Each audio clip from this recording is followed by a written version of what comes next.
Translation and purport by His Divine Grace Srila Prabhupada. I also remember the 6 Goswamis, Rupa, Sanatan, Bhatta Raghunath, Sri Jiva, Gopala Bhatta, and Dasa Raghunath. Purport. This is the process for writing transcendental literature. A sentimentalist who has no Vaishnava qualification cannot produce transcendental writings.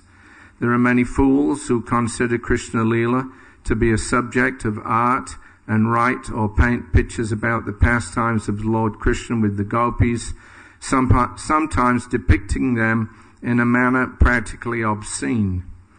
These fools take pleasure in material sense gratification, but one who wants to make advancement in spiritual life must scrupulously avoid their literature. Unless one is a servant of Krishna and the Vaishnavas, as Krishnadas Kaviraj Goswami presents himself to be in offering respects to Lord Chaitanya, his associates and his disciples, one should not attempt to write transcendental literature. Okay. So, first of all, I'll mention here, you'll see me, there's a bit of shaking going on here. It's not from ecstasy. Unfortunately, I have a neurological problem here, so just ignore it. Let's try and concentrate on the talk. I may have to stand up and talk as well, so don't mind. Okay, so here Prabhupada's mentioning about the writing of transcendental literature. I was just reading about a gentleman called John Craig. Craig was a theologian, Christian theologian, who was born in 1663. He was a friend of Sir Isaac Newton, and he was also a mathematician. So he was writing on probability theory, and he made a calculation. He called it the Mathematical Principles of Christianity. It's a small book that he wrote. It's not accepted by so many people, but the principle of it, I think, is sound. Where he made a calculation, according to 4 principles, about the extent to which a historical figure will be accepted before they pass into the realm of myth, and then nobody believes that they existed anymore. So he calculated that from the life of Lord Jesus, his formula was that according to the number of principal witnesses and then the transmission of their knowledge through secondary witnesses and affected by the passing of time and spatial distance, those were the 4 criteria, then he calculated that the personality Jesus would be, by the year 3150, completely forgotten, or he would not be at least accepted as a real person. So 3150, that's about 2,000 years short of the 5,000 years that Lord Krishna appeared. And we also see the same business going on, that most people now think that Krishna is just some figment, some mystical, concoction, something to illustrate, particular points of view or whatever. But they don't really believe that Krishna actually existed. Even Gandhi said that if Krishna was a real person, I'll give up my position as a Hindu. So this is a difficulty, of course, Kali Yuga especially, with the passing of time. We lose our touch with events past. And unless there are a number of artifacts, there are a number of witnesses, then depending on how their life and how their works, teachings, etc. are reproduced and passed on, that will decide how long they last. So we don't really have any difficulty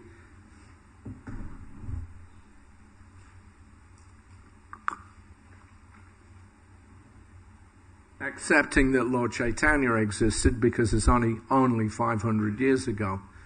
Yeah, although our lives, we're lucky if we live to be 80 or 90. But 500 years ago is not a difficult, gap to bridge. But when you're looking at 5,000 years, then it's a whole different thing. The mind, the consciousness can't really accommodate that kind of length of time. We have no idea what can happen in 5,000 years. It's a long time.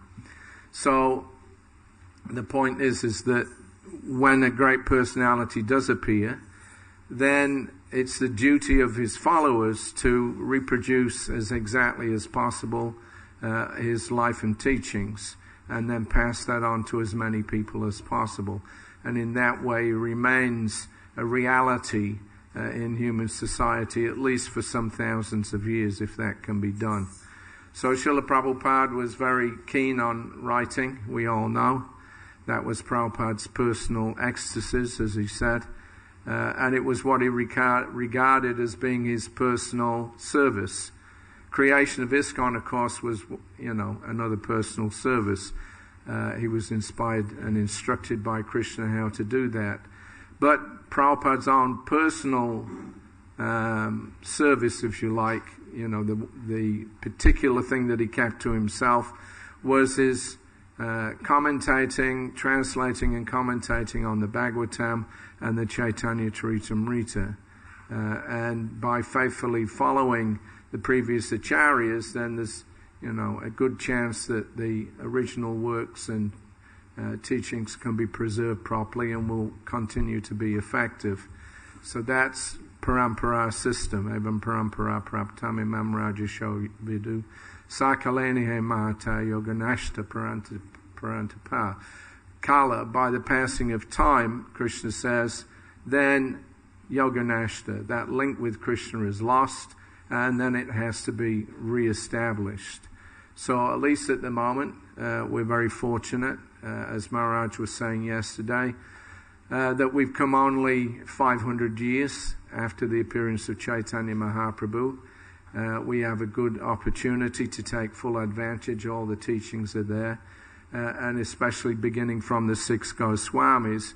They set about that task of writing down the life, and Krishnadas Kaviraj, of course, writing down the life of the Lord and the teachings and inner meanings of what he was saying and doing. Lord Chaitanya himself didn't leave any extant literature, although obviously he could write, but he left the writing to his followers. If we didn't have the writings of the 6 Goswamis, we would, have no information about Chaitanya Mahaprabhu whatsoever, and the real business of Bhakti Yoga. We would not know how to conduct it. So their main service was wandering around, Brajdam, was writing, even though they had to live under trees, or they by choice lived under trees, etc. They didn't keep any fixed up places of residence, but still they were able to write voluminous amounts of nectar about Lord Chaitanya and about his teachings, the Chinchabeda Beda Tattva, and expand that very effectively to their followers. And over the years that's been continued. But even then we see so many deviations from the original thought and practice. By the time of Bhaktivinoda Thakur, Vaishnavism was considered to be very low class. It was practically, the real meaning of it was practically lost to the general population, although you'll see that in Bengal, wherever you travel, people still, even if they're Shaktas or whatever, but still Gaudiya Vaishnavism is very strongly practiced in many places. But as a matter of tradition, not really as a matter of realization. And therefore, Bhaktivinoda Thakur, he himself had to sit down and write over 100 books about Gaudiya Vaishnavism to restore the real meaning and verify the real events as they happened. And to do that, he had to try to find the Chaitanya Charitamrita. He'd heard about it, but it took him several years before he was able to secure an authentic copy of it. This is in Bengal. So things deteriorate quite quickly, And if work is not done to preserve and restore those teachings, then in a very short period of time, it's all gone. People get, or even if they have some memory or they think they know something, but if there's a lack of authentic literature, there's nothing to verify their thoughts against. And therefore all kinds of mental concoctions creep in, material desires mixed with spiritual aspiration, and then you get all kinds of deviant behavior coming out in the name of real spiritual life. So writing transcendental literature is one of the most important things that any devotee can do, because it gives a chance at least for the events and teachings to continue on in human society for hundreds, maybe even thousands of years. Yeah. Again, you take the Veda. The Veda is there. It's timeless in one sense. But when the British scholars, European scholars came into India, they started reading the Veda. They thought this is amazing literature. But according to their own concoction, they assigned, a time frame for it, which was less than that of the appearance of Jesus, so that they could claim. But because for them it was inconceivable that there could be any, worthy religious literature before the appearance of Christ. He was the one that really taught the way. And therefore, when they read the Vedic literature and started translating it, like Sir William Jones, he was working, he did most of his works, translation works of the Vedas, in the latter part of the 1700s. He died in 1795. He was a brilliant scholar. He knew 14 languages fluently. He knew 26 other languages conversantly. So that's 40 languages. So he was a brilliant scholar on that level. But when he read about, the appearance of Krishna, and he looked at the historicity of the Vedas, he could not accept that they could have come about before 2000. Before 2,000 years ago. In other words, that they predated Christ. He couldn't accept it. So he reinterpreted it so that it made that the Vedas were actually only about 1,000 years old, or at the most 1,400 years. And that became, because he was such a good scholar, although it was pure speculation, not based on any facts whatsoever, that became, circulated amongst the scholars, and then that became the new established history of India. They just came in and rewrote the history of India according to their own, fancy and speculation, being motivated, by a particular ideology. So these things are going on all the time. You get this twisting and warping, and then what comes as a result is a complete confusion.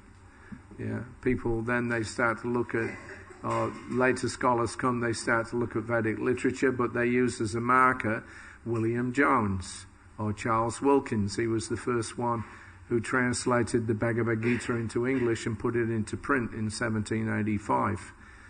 We have a third print of his Bhagavad Gita in our Bhaktivedanta Research Center in Calcutta from 1840, I think it is. It was a third print. So, it's in one sense a laudable attempt. They found something that they'd never seen before in Vedic literature. No culture in the world has such extensive descriptions and deep esoteric meanings as what is provided by the Veda. But at the same time, they have their own motivation, their own justifications for doing what they did, and they've spoiled the whole thing.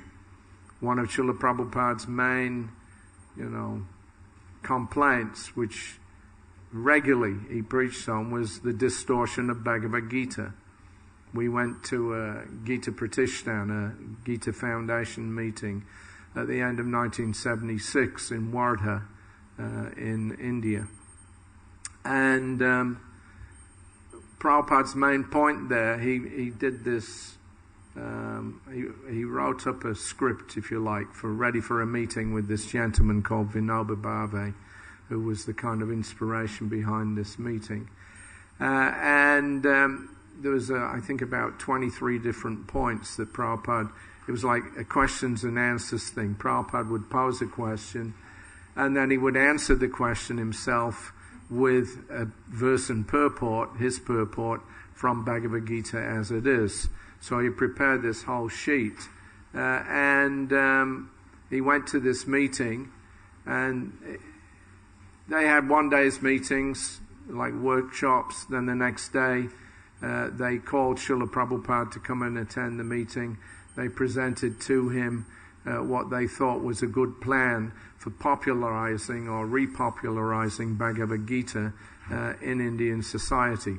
Their concern was good.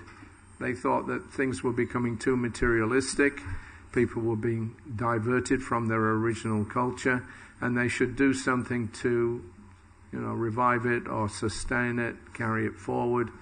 And so they came up with these different ideas, about having like a Bhagavad Gita essay day in all the schools. So all over India, the children should write an essay on the Bhagavad Gita. They should have some pravachan, some pandals here and there, etc., etc. So when they read that out to Srila Prabhupada, he immediately, he was already primed actually, because he knew that everybody in the room were Mayavadis. So he wasn't looking forward to mixing with them. But when he sat down in the meeting, I saw immediately he sat up straight. And if Prabhupada did that, then you knew that he was agitated. He was, he would get tense. If he got angry, one of the first symptoms of that would be that he would sit bolt straight upright. And then his top lip would start quivering and his face would flush. And then he would start hammering. So he did that in a kind of a muted way, because the people that had organized the meeting, they were kind of innocent people. Ramakrishna Bajaj, he was the owner of Bajaj Industries. They make the scooters and electrical fans and all those kinds of things. So that man, he was an organizer. His brother-in-law was Sriman Narayan, who himself was a prolific author on the life of Gandhi, and he had been the first chief minister of Gujarat. So they were there. So Prabhupada kind of kept it a bit muted.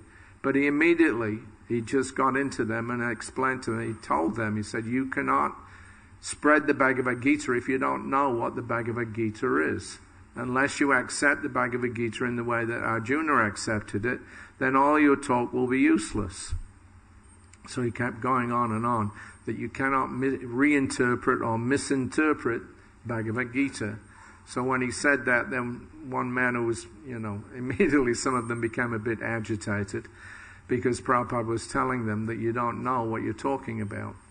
So they didn't take well to that. And this man said, well, any interpretation is bound to have some, discrepancy. You can't perfectly interpret it. So Prabhupada told him, if you don't know how to interpret, then don't do it. That's all. So he said, well, yours is also an interpretation. So Prabhupada shot back. He said, it's not an interpretation, it is a presentation. And then the guy said, well, that's the same thing. And somebody else said, no, there's a difference. So Prabhupada was presenting the Bhagavad Gita as it is. He was careful to name it very clearly that this is the authentic version. These other gentlemen, they had their own versions, just as Gandhi did. We were there in the heartland of Gandhiism. Just a few miles away was the Gandhi ashram at Sevagram. And this Vinoba Bhave, he had his Pune ashram. And Wardha was the place where Gandhi used to meet with all of his associates when they were plotting how to get rid of the British from India. So it was kind of saturated in Gandhi law. And, we had an opportunity to visit the Gandhi ashram. That was part of our stay there. That Bajaj and Sriman Narayan took us around on a personal tour. So we had a look around. And then on dusk, Then everybody came out into an open air prayer area and sat down, and they put Gandhi's seat in the front. And then they started chanting some mantras from Bhagavad Gita, something from the Bible, something from the Torah and the Quran and the Zoroastrian and the this and the that. The whole thing took about half an hour. And it sounded a bit, to me, like a kind of a funeral march. It's very somber and, But this was their idea of preserving things. But unfortunately, as Prabhupada noted when we left, there was not one single picture of Krishna in the whole place. There was not one single deity of Krishna in the whole place, although they're supposed to be based on the Bhagavad Gita. And of course, Gandhi's interpretation of the Gita, that the body is the Kurukshetra and the 5 senses of the Pandavas and blah, blah, blah. And how to screw out non-violence from a book which is all about killing people. So, but, people have no discrimination anymore. And in fact, in India, when you mention Bhagavad Gita, people don't think there is a meaning. They don't think that there is an actual original meaning to it, that it's meant to be speculated about, and that's the glory of the Bhagavad Gita, that it agitates your brain and stimulates speculation and, produces all kinds of fanciful, wonderful thoughts. They actually think that that's what its purpose is. So the real meaning has been completely lost. It's been, misrepresented by so many rascals. So Prabhupada's mission was to try to rectify, that misrepresentation. So he didn't mind sitting in the middle of this meeting and letting them know that they were all off. Even if it meant that, they became agitated with them. One young lady at the back, I think she was from the T-Amas, she started calling out, "Why should we accept Chaitanya Mahaprabhu's version?" Prabhupada snapped back. He said, I haven't said anything about Chaitanya Mahaprabhu. I say Arjuna's version, Krishna's version, like that. So it's always a task. It's a hard work to preserve the original culture, the original teachings, the original stories and narrations, the leelas. Time is such that, it moves things very quickly. Kali Yuga people have very dim memories. Things are lost very quickly. We can't even remember what we did this time, last week. What to speak about hundreds of years or thousands of years, etc. So some method of preservation has to be there. Nobody's a Shrutidar. Yeah. In previous ages, they would hear something once and remember it. That was it. It was etched in their brains. Then they would meditate on it and so slowly, get the meaning. But in Kali Yuga, there was a need for writing things down. Transmission of knowledge is done through literature as in its most effective way. Word of mouth now is secondary, simply because people can't exactly remember things and they can't reproduce them properly. But if you write it down, then at least, the form of it is there. Then, of course, the other side of that is that it must be understood through the agency of purified souls. Primary sources, secondary sources, but they must be purified. They must be able to understand the real meaning of the text. It's not enough just to preserve the text, but then it's also got to be transmitted in the true spirit of it as well. So, therefore, as Prabhupada said, writing literature, publishing literature, this is our Vaishnava family business. Yeah, this is what we're all about, and this is why Prabhupada very strenuously stressed the distribution of his books, because these are not ordinary books. These books actually bring a person in contact with Krishna, because Krishna is not a historical figure. There's no history for Krishna. Krishna is ever present, Navayavana. He's eternal. He's as present now as he was 5,000 years ago. But we're separated by the veil of the material energy, and that curtain has to be drawn back. So the Vaishnavas, the representatives of Krishna, That's their business, to draw back the veil, penetrate the text, and explain the true meaning and bring Krishna out from the pages. When Prabhupada was in France in 1976, there was one professor that came to see him, Francois Chenique. He'd written a nice review of Prabhupada's Bhagavad Gita Tel Kale, and just a couple of days before we went to France, we were here at the Manor, and Prabhupada was presented with the new French Bhagavatam. It was the first print of the first volume of the first canto. So that was given to Prabhupada. Prabhupada was very, very happy to see that. He made a comment. He said that when a book comes out, my Guru Maharaj is very pleased. Not was, is. So this was shown to Francois Chenique. He came and had a nice darshan with Prabhupada. He was very polite and sincere man. He was a big professor, well respected. And he told Prabhupada that he would like to see, Prabhupada's Bhagavatam in use in all the colleges and universities in France, because they only had one other French version from the 1800s, and that had no commentary. So because it had no commentary, then, obviously it's difficult to penetrate for somebody that is not aware of the, Vaishnava thought and practice. So he was welcoming Prabhupada's, presentation of it, although he expressed some doubt, that because the French version was a direct translation from the English, then therefore grammatically sometimes it was not exactly correct. And the French, he said, there should not be a smell of English. That was the phrase that he used. So in our books there should be no smell of English. Because the French, of course, they're very particular about their language. So Prabhupada said that's all right, but so far, no. The professor suggested that we should translate directly from the Sanskrit into French. So Prabhupada said that's all right. If there's some mistakes, that can be corrected later on. But he said the fact is that so far we don't have any devotees that, as Sanskritists, and even then that's not the issue. The real issue is that you have to hear the Bhagavatam from a self-realized soul. Then you'll understand it. He said there's many Sanskrit scholars in India, but they cannot understand the Bhagavatam. He said if you translate the words one by one, Janma Jasya Jata, you can give some explanation. That's not a difficult thing to translate, the words, Sanskrit into French or Sanskrit into English or whatever.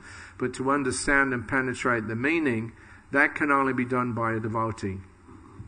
It can only be done by a self-realized soul. Otherwise, anybody else that attempts it, they'll simply be baffled. It won't make any sense to them whatsoever. So it's what we call an open secret. It sounds like an oxymoron. If something is a secret, then how can it be open? If something's open, how can it be a secret? But that's Bhagavad Gita, that's transcendental literature. Yeah, the spiritual world is there.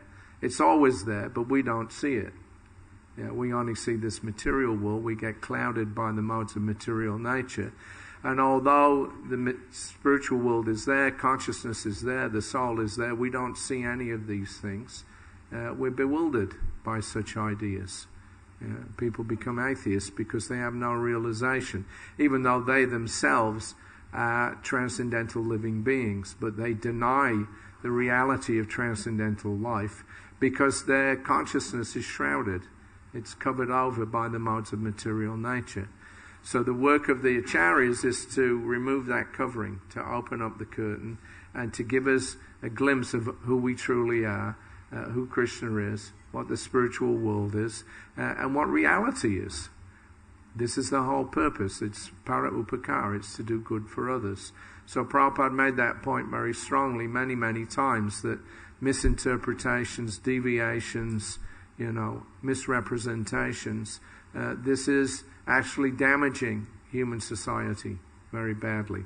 There's a hope that when we come to human life, we have now a chance to solve all our problems. Human beings have a little intelligence, or a little extra intelligence. The animals get the intelligence to eat, sleep, mate, and defend. But human beings have some intelligence beyond that, and that's meant to be applied to solving the problems of life. And if we can't solve our problems of life, then how we can say we're intelligent? Yeah, we don't have. So therefore, Bhagavad Gita is Buddha Yoga. Yeah, the highest intelligence is required in order to understand it, or rather, it restores to us real intelligence, knowledge of reality. So in that way, then Prabhupada was presenting Bhagavad Gita as it is, and opening up the door to the spiritual world for us, as he says here.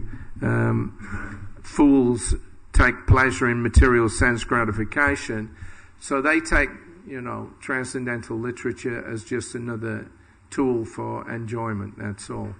I was in Calcutta some years ago. Our daughter was in hospital, and so there was one other little girl in the ward. The parents were coming every night, so we got chit-chatting, and I was talking with this man, and then he said, I read Bhagavad Gita every day. He said, it's my favorite literature. So I thought, wow, this guy's a Bhakta. But then when I asked him about, so what do you think about where Krishna says that you should surrender to him? He said, why should I surrender to Krishna? Why should he have all the fun? That was his response. Now, this man is reading Bhagavad Gita every day, but he said, I said, well, why do you read it then? He said, no, it makes, stimulates my brain. Yeah, I like to speculate and come out with new meanings. This was his idea. Why should I surrender to Krishna? Why should he have all the fun? I want to enjoy. He actually said it. I want to enjoy.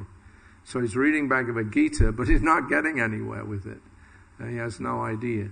So people don't like to hear things as they are. It's a tough job, especially in Kali Yuga.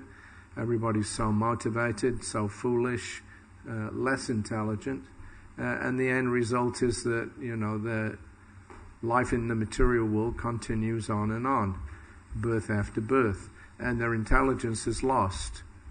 There's no practical result from them having, this higher intelligence, because they're not solving the real problems. The real problems are not eating, sleeping, mating, and defending. The real problems are birth, death, disease, and old age, and how to get out of it. So the acharyas then, they're very concerned to do good for others. And the main vehicle that they use is the writings. Yeah, these books are very important. Chaitanya Charitamrita is one of the few literatures that we have on the life of Lord Chaitanya. Bhaktisiddhanta Saraswati said that actually there were many biographies of Lord Chaitanya written by different followers, but most of them have been lost, or almost all of them have been lost, and that's actually a great calamity for the whole world, that these literatures are not there. But at least we have the Chaitanya Charitamrita, Chaitanya Bhagavat, and a few other smaller works. So these things must be preserved. If they're not preserved, if they're not passed on from generation to generation, very, very quickly the whole thing becomes spoiled and lost, as it was during Bhaktivinoda Thakur's time. He single-handedly revived the whole understanding of it, the philosophy of Achintya Bheda Bheda Tattva. Other than that, practically without his efforts, what was there? So many different apasampradayas that he listed, malpractices that they were doing, all in the name of so-called bhakti or devotion. So he revived or restored the tarnished image of the Vaishnava culture and teachings. And we have a great responsibility to pass that on. That was one of our main motivations, of course, in setting up this Bhaktivedanta Research Center in Calcutta. I'm sure many of you have heard of that by now. This afternoon I'll be showing an updated PowerPoint on the latest happenings there. But just as an example, at the beginning of this year we had a visit from a gentleman called Swarup Mitra, and he's from a very aristocratic old family. in Calcutta, the Suramitra family. He showed me they have a volume this thick, like this, with all their ancestry. What they call it, the family trees. Genealogy, thank you, that was the word. He's got their aristocratic family, so they have their entire genealogy, just like you find in the Bhagavatam, you know. So-and-so was the son of this one, and he was the son of that one. And so they have the whole thing in a book this thick. Their history goes back at least 250 years ago. They were a wealthy to-do family in Ayodhya. And they were worshippers of Revati Balaram. Apparently in Ayodhya there's some area there where they worship Revati Balaram. So Pitamba Mitra was awarded the title Raja. But then sometime after, the Muslims came and drove them out. So they went to Mathura. Then they got driven out from Mathura by the Muslims and the British. And they ended up in Calcutta about 250 years ago. So one of his descendants, what was his name? Rajendralal Mitra. He was the first Indian president of the Asiatic Society. The Asiatic Society was co-founded by William Jones. He was also the librarian there for 30 years, this Rajendralal Mitra. That was like in the 1850s through to the 1880s.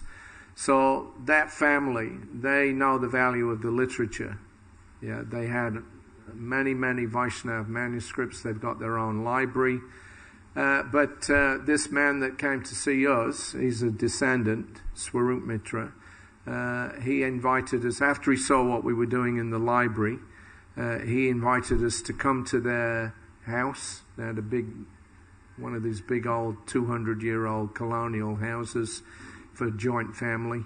Now not only the mother lives in there, but they have a nice temple. Revati Balaram, the original deities from Ayodhya, has still been worshipped very nicely. So these are people that know the value, of literature. Their, ancestor was the librarian of the Asiatic Society. But when we went there, he showed us all these manuscripts that they have. That was why he contacted us, because they don't know what to do with them. Many of them written on handmade paper, stacked up in bundles, and all, literally under inches of dust. And they know they're valuable, but they don't know what to do with them. They have no direction, no help. So they asked us to come help them clean them up, and then we were able to photograph about 80 of the manuscripts. So some thousands and thousands of pages, extensive, but these are all Vaishnav literatures. Now this is a family that knows the value of it. Now what to speak about places where they don't know the value or they've lost the sense of that. There are many places all over Bengal. In Bangladesh, we found a place there, 9,000 manuscripts just heaped on shelves, not sorted, no list, no catalogue, nobody knows what's in them, they're just rotting away in the Nabadwip Town Library. It used to be the Edward VII Anglo-Sanskrit Library from 1907. This is just across the river in Nabadwip. And now what do they want to do? Previously they had scholars coming visiting. They had a very extensive 2,500 manuscripts, very valuable stuff. Scholars would come and study there. Now nobody goes there. The manuscripts are all locked up in metal almirahs in 120-degree heat. They locked away in some room upstairs. It's like a furnace in there. And we looked inside the cabinets. They allowed us to see what they got. And they're all brown and curled up and rotting away. Some of them have been looked after, but many of the others are not.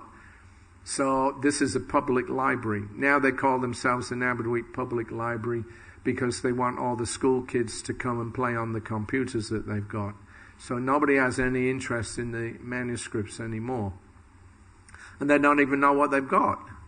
This is the public library. They have no catalogue of the manuscripts. So they asked us to come there, Pranava Prabhu, and make a proper catalogue. And they've indicated that if there's anything that we want, they're willing to sit down, and bargain. So we may be able to buy a few things. But this is the public libraries, what to speak about anywhere, private collections. So people very, rapidly lose the sense of value of what they have. There's always this pressure to move on, do the next big thing, now it's all electronics and, iPads and iPhones and whatever. But therefore they see there's no value to these old manuscripts. But actually, if you lose all of that, you're losing touch with the past. You're losing touch with your roots. And in another generation or so, it'll all be finished, forgotten, gone. So one of our endeavors with the research center is we go out and we look for old manuscripts and try to preserve them. It doesn't matter whether they're 100, 200, 300 or 400 years old. Even if they're the same literature that you find in many different places. But each version that is there, it becomes part of, the provenance, the ability to trace back a literature to its origin, so that you can check and see that it's an accurate reproduction. It's very important that one has to be able to do that. Otherwise, as they get copied and recopied and passed on, mistakes may be made, something may get missed out, something may get added in. So if you have a provenance, you have an ability to trace back the literature to its origin, which in our case, of course, with Gaudiya Vaishnava literature, would mean to the six Goswamis and then their followers, all Baladev Vijayabhushan, etc., Krishnadas Kaviraj. Unless you've got that ability to do that, then it becomes a question after some time whether what the versions that you have are actually accurate or not. There are many different versions of the Mahabharata now. Prabhupada was asked one time by Jadharani, well, is there an authorized version of the Mahabharata that we can refer to? And Prabhupada wrote back and said no. I mean, what's there is pretty well accurate, but there's a lot of, extra verses here and there, depending on the version that you read.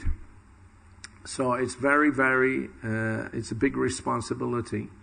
Prabhupada himself said when, we were looking at the literature that's in Biyanagar, the birthplace of Bhaktivinoda Thakur, last year they allowed us to come there and catalogue all the literature that they have. We were then able to bring it all to the library and scan it all. So there's about 25 original works of Bhaktivinoda Thakur. There's a whole bunch of stuff by Lalit Prasad Thakur, his son, and various other authors. And they're just literally rotting away. They know it's important. They know they're valuable, but they don't know what to do with them and how to look after them. So we're working with them very closely now to help, scan and then preserve the originals. And Prabhupada said they must be preserved for future generations to see the actual handwriting of such great saintly persons. Why is it important? Because in the future somebody may present something and say this is Bhaktivinoda Thakur's work, and it may not be. Yeah. So you want to be able to trace it back and see whether it really is, there is an original version.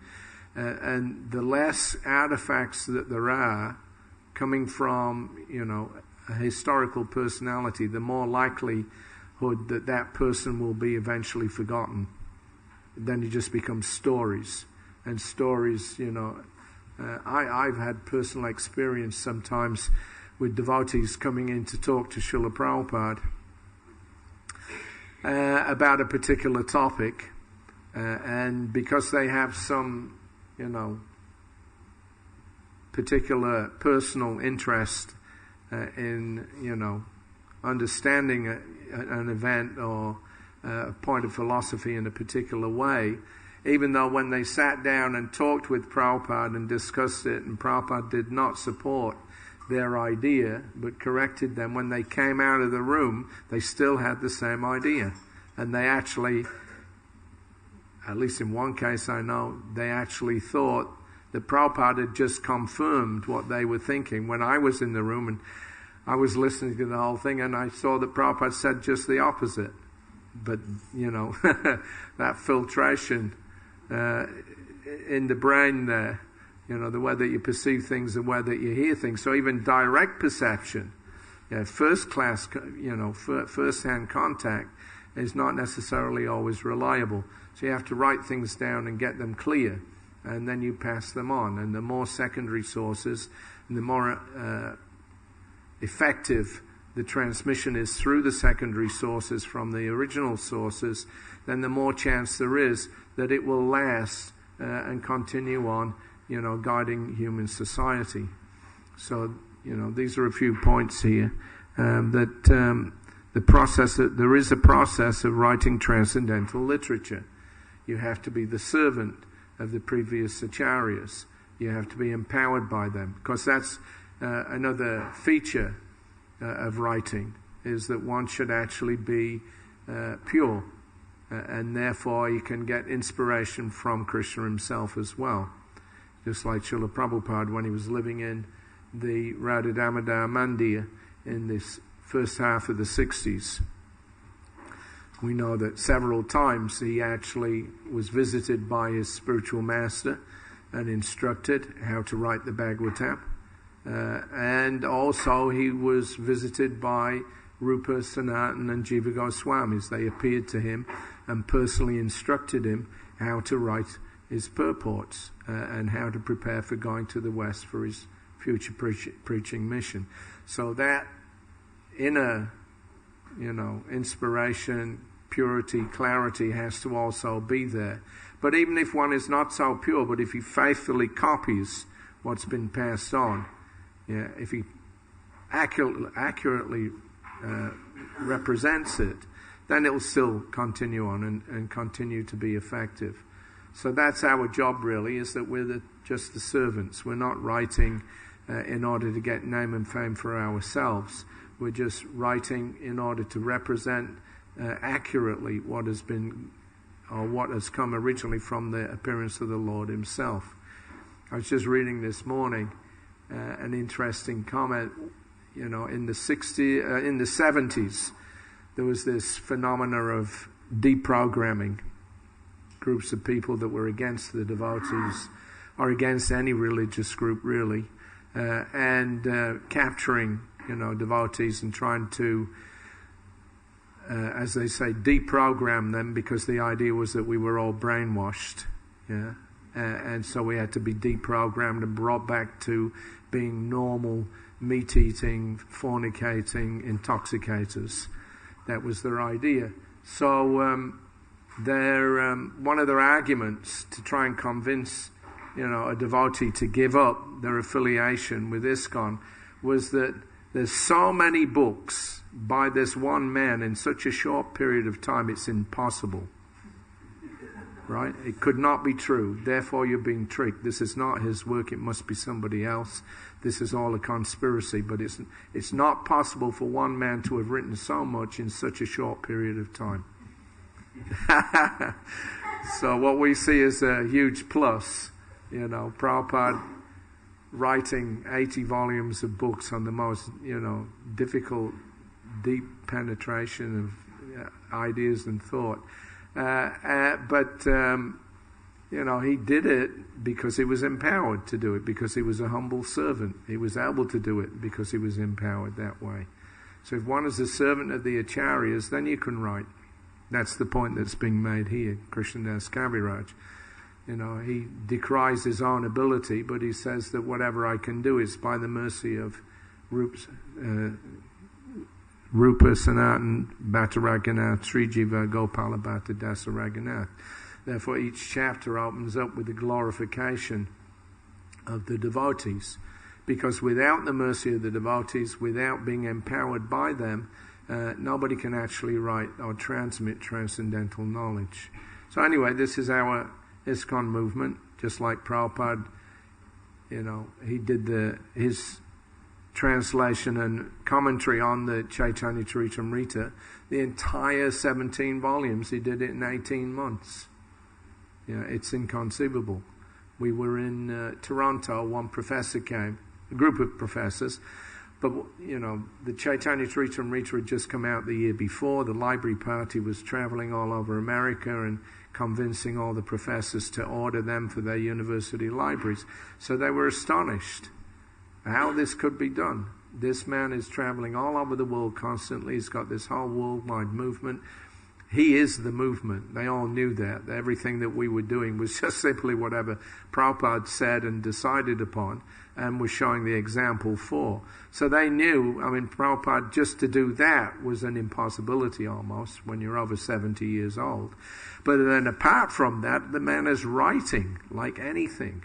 This Chaitanya Charitamrita suddenly appears, in 1 year or 1.5 years, the entire thing. And there was one professor, Dimmock. Well, anyway, the ones that came to Toronto, so that was the question. Where do you find the time to write?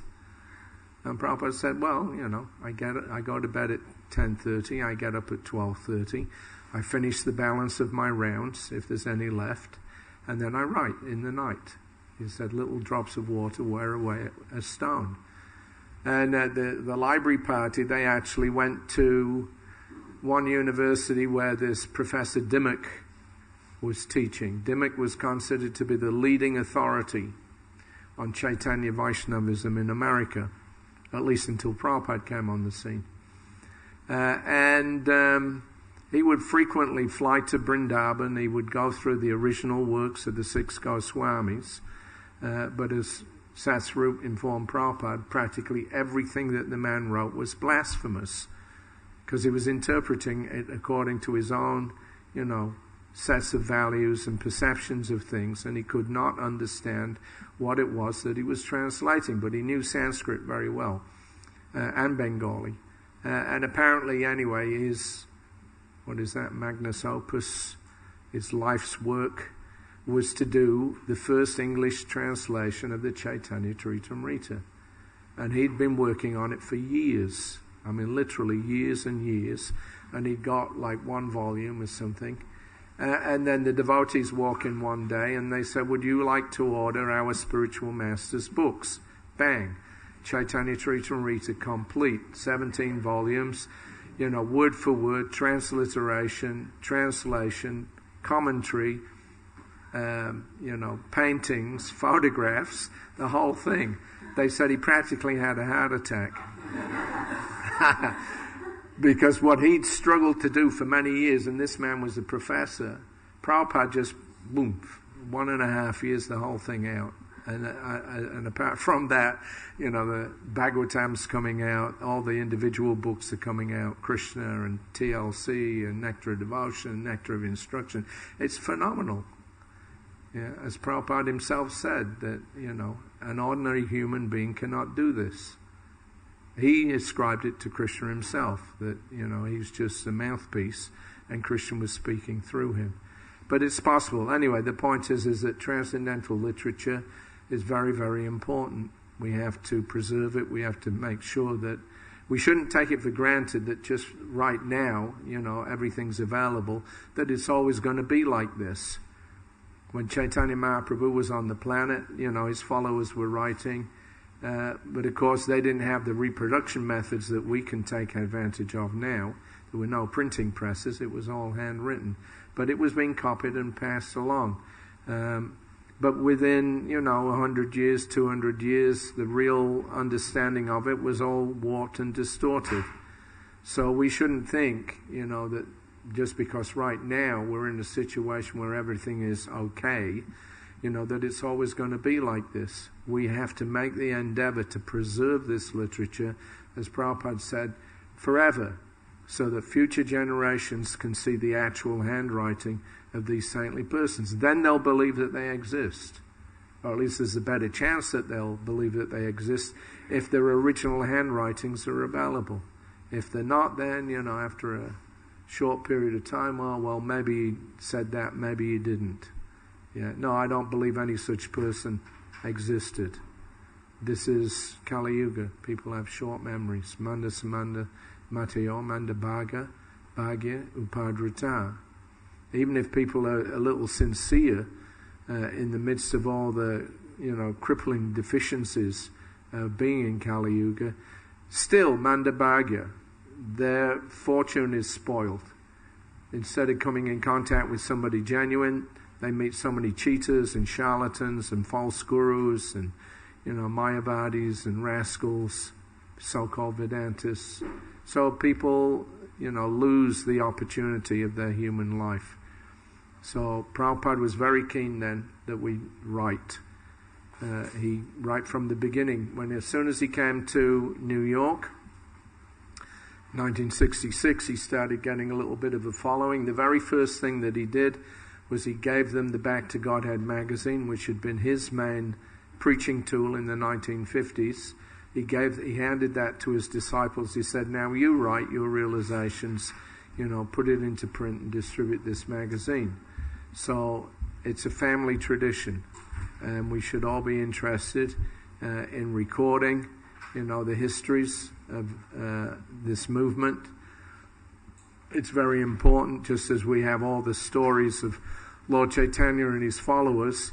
People in the future will be reading all the stories about Srila Prabhupada and his followers. It's natural.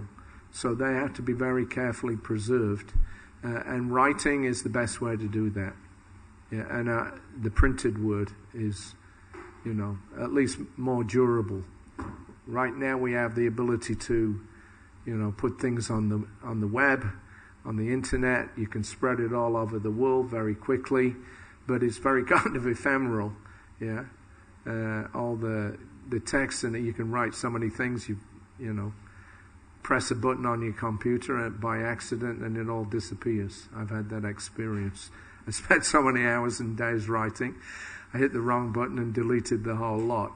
So, everything nowadays, we have the international, internet. But actually all of that depends on, various kinds of hardware, technology.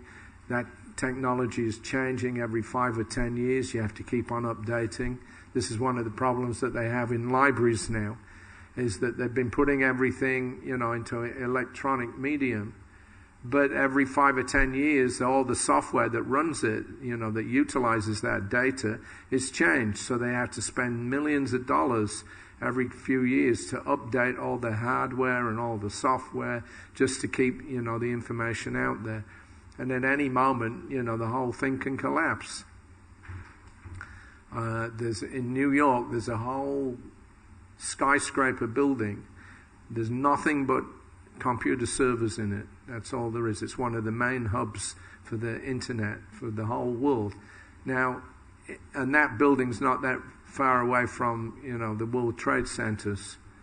It didn't miss it by much. But you can imagine what would happen if somebody blew up that building. All the data that would be lost, just boom, finished. So, at least I personally feel that printed word, good solid books, these are the things that will carry the message forward and, keep things proper. Okay, anyway, it's 9 o'clock, so we'll finish at this point. Does anybody have any comments or questions?